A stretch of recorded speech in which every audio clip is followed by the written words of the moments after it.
We're going to be talking about Leadership Coaching 101, what it is and how to use it today. All right, so I'm going to go ahead and jump in. I know we may have some additional folks joining us here, but I'm going to go ahead and jump in because we have a session chock full of information today. I love this topic because I believe so deeply in the power of coaching and how it can help you, how it can help your leaders, and help your organization to thrive. So I am Jamie Lewis Smith. I'm the CEO of Pixel Leadership Group. I'm also an organization development psychologist. In case you don't know who we are, Pixel Leadership Group helps organizations to leverage behavioral science to create empowered organizations, because we know that better managers plus people-centric cultures lead to thriving employees. And I always like to let folks know, we say we're nerdy but fun. We at least know we're nerdy. We're not sure if we're fun, but we hope so. And I tell you that because we really leverage and build upon what we know from the research and the science about psychology, what helps individuals to change. We bring that into all that we do as an organization. So what to expect for today? So as I said, this session is chock full of information. It's really meant for individuals that are in HR professional roles or who are managers, leaders, people supervisors, folks that are interested in what coaching is, how it can help them or the folks that they support to continue to grow and be more successful. We are not going to be talking about, for example, life coaching today or other kinds of coaching. So it's really about workplace coaching and how it can help in the workplace. So let's start with, what is coaching? What do I mean? What are we talking about when we talk about coaching? Essentially, coaching is a relationship and a process. It's a relationship between two individuals, typically an individual who has skills in the coaching space that is supporting another individual to grow through a process, a structured process that helps that individual to identify clear goals, to work through challenges, to deepen their understanding of themselves and other people, and helps them to make movement forward in their development process. And this relationship and process together helps people to reach their goals. I like this definition here. Coaching is a learning approach that creates self-awareness, drives transformational change, and provides critical challenge and support. Because coaching really is, it's an experience that helps an individual to focus on themselves and deepen their understanding about how do they impact others and how can they really grow to have the impact that they want to in the organization. And essentially what coaching is about is helping to accelerate development. So development typically happens organically over time, but within the context of the workplace, within the context of individuals who are new to leadership or preparing for a management or leadership role, or thinking about growing into a bigger role, we know that we want to accelerate that development. And that can't always happen as fast as we want organically. In addition, good coaching is not only going to help somebody to reach their goals and grow quickly, but helps them to sustain the changes that they have made through the process. So the advantages of coaching are that it's tailored to the needs, the goals of that individual. It is goal focused. So it's about, where do you want to go in the future and how do we help you get there? Good coaching helps an individual to increase clarity about what's getting in their way, how they're impacting other people.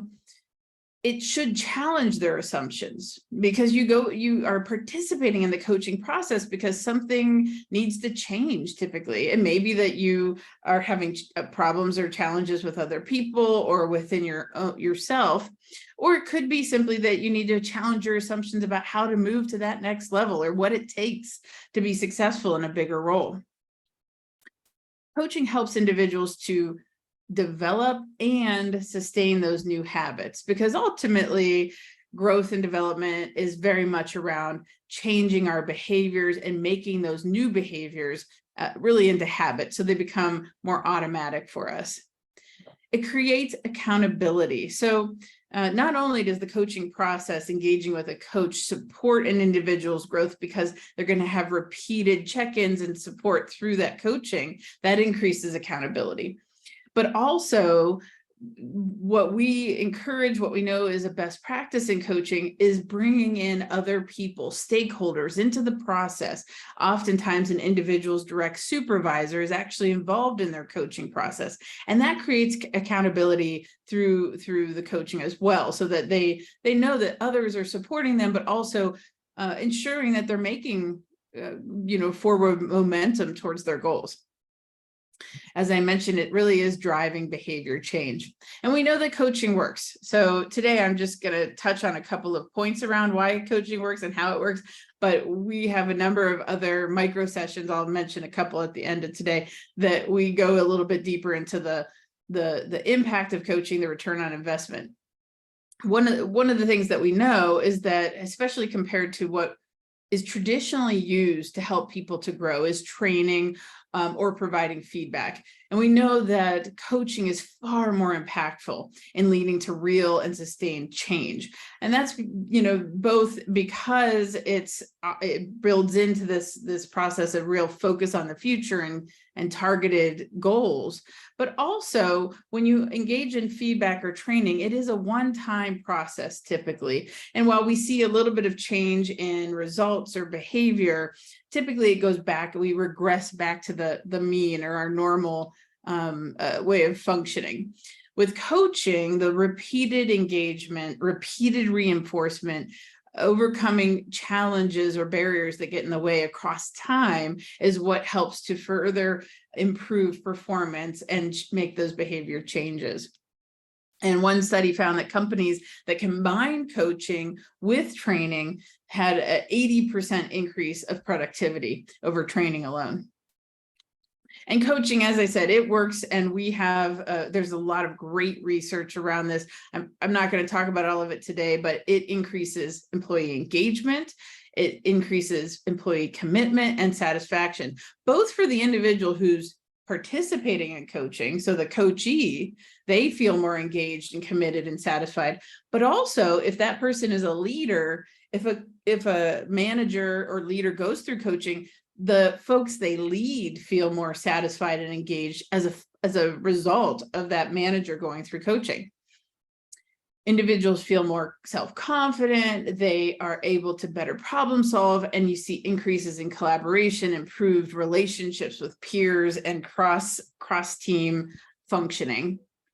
And you tend to see more buy-in, more ownership, accountability, and results as a result of participating in coaching. As a matter of fact, there's a range in terms of the return on investment of coaching. This is kind of in the middle. So one study found 788% return on investment of coaching. And that ranges from, a few studies have said 5 to 7%, or 5 to 7 times, and up to even 15, 17 times the investment that you're putting into coaching, you will see out of the coaching process. So it's important, though, to think about coaching, I think, in a broad way, because coaching can take many different forms. And I'm going to talk about a few of those here today. So 5 different ways that we think about coaching, or ways you can leverage the power and benefits of coaching, are listed here. And I'm going to talk about each one of these individually so that you can have a sense of what they are and when you might use them and what they look like. So the maybe most traditional way of thinking about coaching is when you have a coach who's engaging in what you might call executive or leadership or workplace coaching with an individual in the workplace. This coach is typically an external individual who is objective and not a part of the organizational structure or the organizational dynamics. It could be an internal coach. So you may have, sometimes we see in organizations, folks in, say, HR that are coaching leaders or folks through the organization. The advantage of this relationship is you do have somebody who isn't a part of the day-to-day work, isn't a part of a reporting structure, that can be an objective, trusted advisor to that leader, to that executive, to help them to really feel like they have space to explore and to open up, but also that can really push them in a way that when you're mixed into the day-to-day work, it's a little bit harder to be able to bring those issues to head. We also see a lot of value in pod coaching. So, and again, the research really supports the value of individual, executive, or leadership coaching, but pod coaching, this is where a coach who, again, is a neutral party, is coaching a group of individuals all at once. And working within that group, they both help the individuals to think about their goals, but also encourage cross-group support and cross-group engagement. This can be a group of peers, for example. It could be a random group of leaders across the organization or a random group of individuals. So there are different ways that you can put together the pod, but there is both the advantage of the coach being there to support growth and development, while also you have those relationships within that pod. And not only do individuals really appreciate that relationship component, but we see that in organizations that utilize pod coaching, you see increased sense of community and connection across peers and across the organizational network. There's also peer coaching. And so many organizations leverage this as a really powerful way to benefit from the coaching process. And this is where small groups of peers are put together to support each other, to really coach each other in a group setting. You might do one-on-one. We often build that into the leadership development programs that we do, is to encourage peer-to-peer coaching. Or you could have small group peer coaching, where individuals are supporting each other and offering coaching to each other to help each other to challenge their assumptions and to grow and troubleshoot and overcome problems. And again, in the same instance that we talked about before, we see with peer coaching, you see elevation of relationships, strengthening relationships, more trusting relationships across the organization, especially at that peer level, and feeling more committed and connected to the organization. Another way that we see coaching, and this is extremely powerful, is when a manager is utilizing the coaching skills to support the folks that they lead. And, really, I believe, and the research is fully in support of this, that managers who leverage coaching skills are far exceed others when it comes to employee outcomes and higher employee engagement, higher employee output and productivity, much better retention and engagement, and all the good stuff that we want to see. Employees love it, they want it, and managers actually end up feeling better oftentimes when they leverage these skills, because they can empower their folks while really not having to feel like they have to micromanage. So it's a really beneficial way to engage with your employees. So organizations that actually train their managers in coaching skills can benefit from the managers engaging in coaching. One study found that when organizations teach those skills or support their managers to gain those skills, they saw 130% improvement in organizational performance.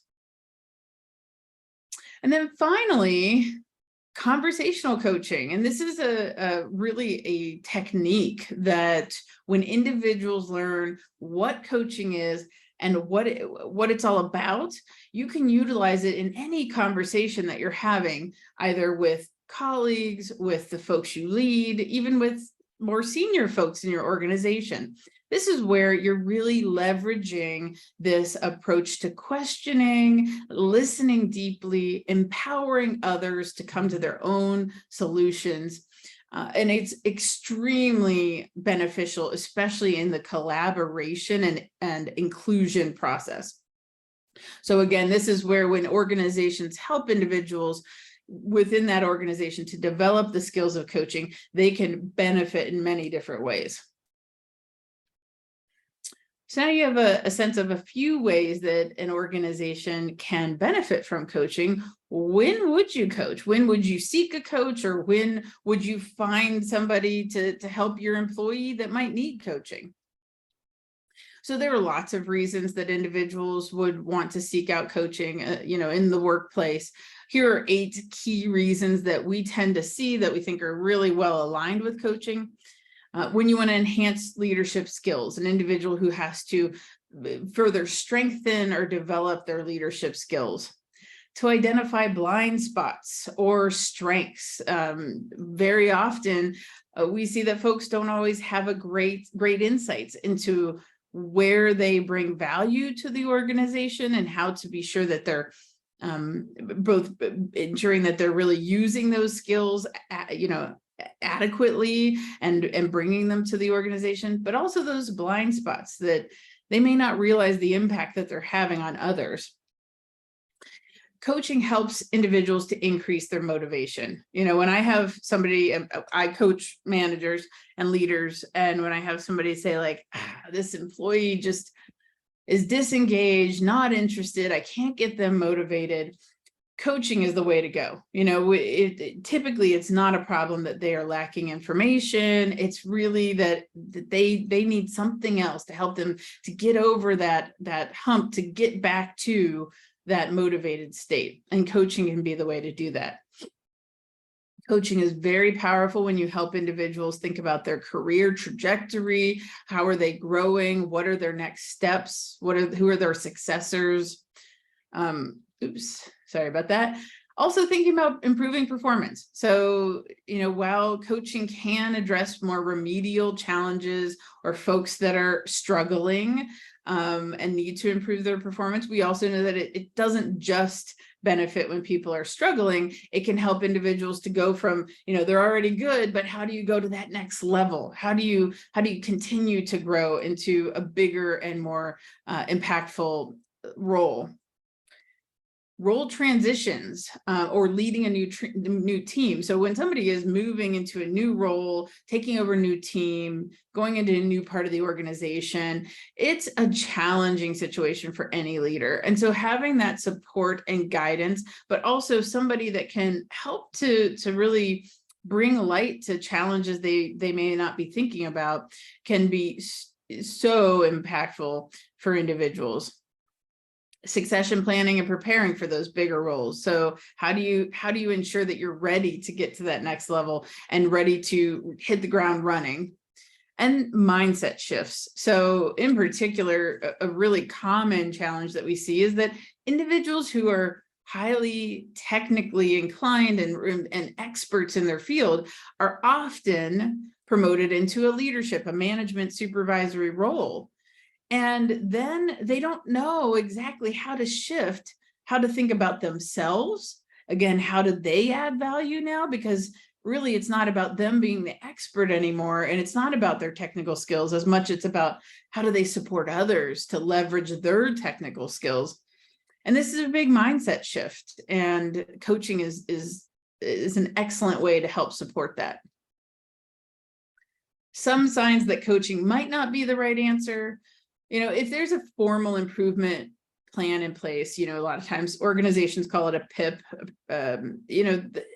Typically, if somebody's close to termination, that's not the time that I would encourage an organization to pursue coaching for a couple of reasons. One, oftentimes by the time you get to that point, both the manager is so exasperated that they're probably going to have a hard time shifting their perspective of the employee. And oftentimes the employee is also so frustrated. So you may not be setting coaching up for success. In addition, what we know is that when organizations are regularly using coaching to address really problematic employees, then coaching gets a bad rap in the organization. And actually it can backfire that people don't see coaching as a way to help them grow, but instead of punishment. When the situation is urgent, and again, that tends to be when things are so bad, you're in a tough spot, because coaching isn't something that's going to lead to change overnight. It's meant to help an individual to understand themselves better, understand other people better. And so it takes some time. When people don't have the knowledge, now this being said, when you combine training with coaching, you see wonderful results. But if an individual is just lacking the knowledge necessary to do the job, coaching isn't going to be the right approach because they still won't have that knowledge. If the individual blames external factors, if they're really focused on other people, now I will say that a coach, a really good coach, may be able to help them to shift the way that they're understanding and more reflect back on themselves. So I wouldn't say that you don't see coaching in that situation, but if they really are resistant to coaching, lacking motivation, don't want to do it, and they're blaming other people, that's going to be a challenge to get them engaged in the process, because they need to put in a lot in order to get out of coaching, get out the best of coaching. Some of the common goals that we see, and these are just a few to give you a sense of what we see in coaching: emotional intelligence, politics, executive presence, stress, burnout, strategic thinking, how do they communicate better, delegating and empowering others is a big one that we focus on quite a bit.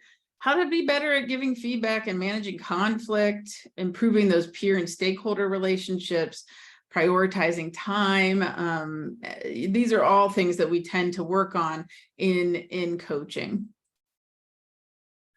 So let me share a few science-backed best practices that we would encourage you to be thinking about as you are exploring coaching for yourself or for others that you support. First, we know that what we call chemistry meetings are really impactful. And that's when an individual who's going to participate in the coaching has the opportunity to select their coach. And the chemistry meeting process is a short meeting with a few coaches to get the feel of what it's like to work with this person. We know that when somebody can select their own coach through that process, they are more committed to the outcomes of the coaching engagement, and you see better results. A clear methodology to the coaching. I mean, there are lots of coaches out there that are excellent, I'm sure, but they may not really have a lot of structure to how they engage in coaching. They say, yep, I'll meet with them until we get it done, right?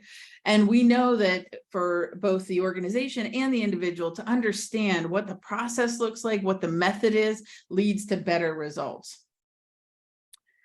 Incorporating rich feedback into the process. So ideally, in a coaching engagement, you have a 360-degree or a 180 if they don't have staff. You have some kind of feedback mechanism, because ultimately they need to know how they're impacting others so that they and their coach can work together to shift that impact.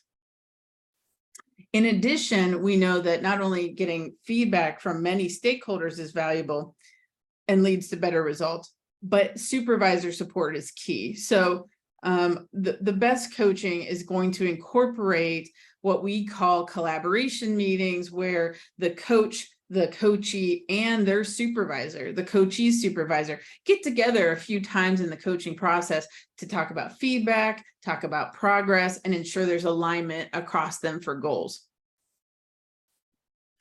And there needs to be a safe place, a safe space for conversation between the coach and the coachee. So we know that when the coachee can feel as though they have confidentiality in that relationship, they're far more likely to open up, feel like they can share those real challenges that they're facing so that they're able to overcome them.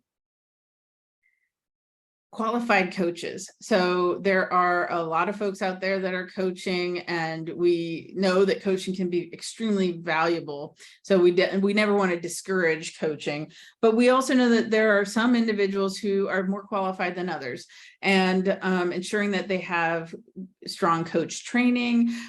We at Pixel, we insist all of our coaches have a background in behavioral science. Many of them are psychologists. Because we know that understanding the underlying change that has to happen in terms of behavior and cognition helps to lead to better results. And data-driven. So coaching should incorporate a collection of feedback and data at the beginning, and ideally at least at the end of the engagement, if not along the way, so that you can showcase that there has been change made through this coaching process.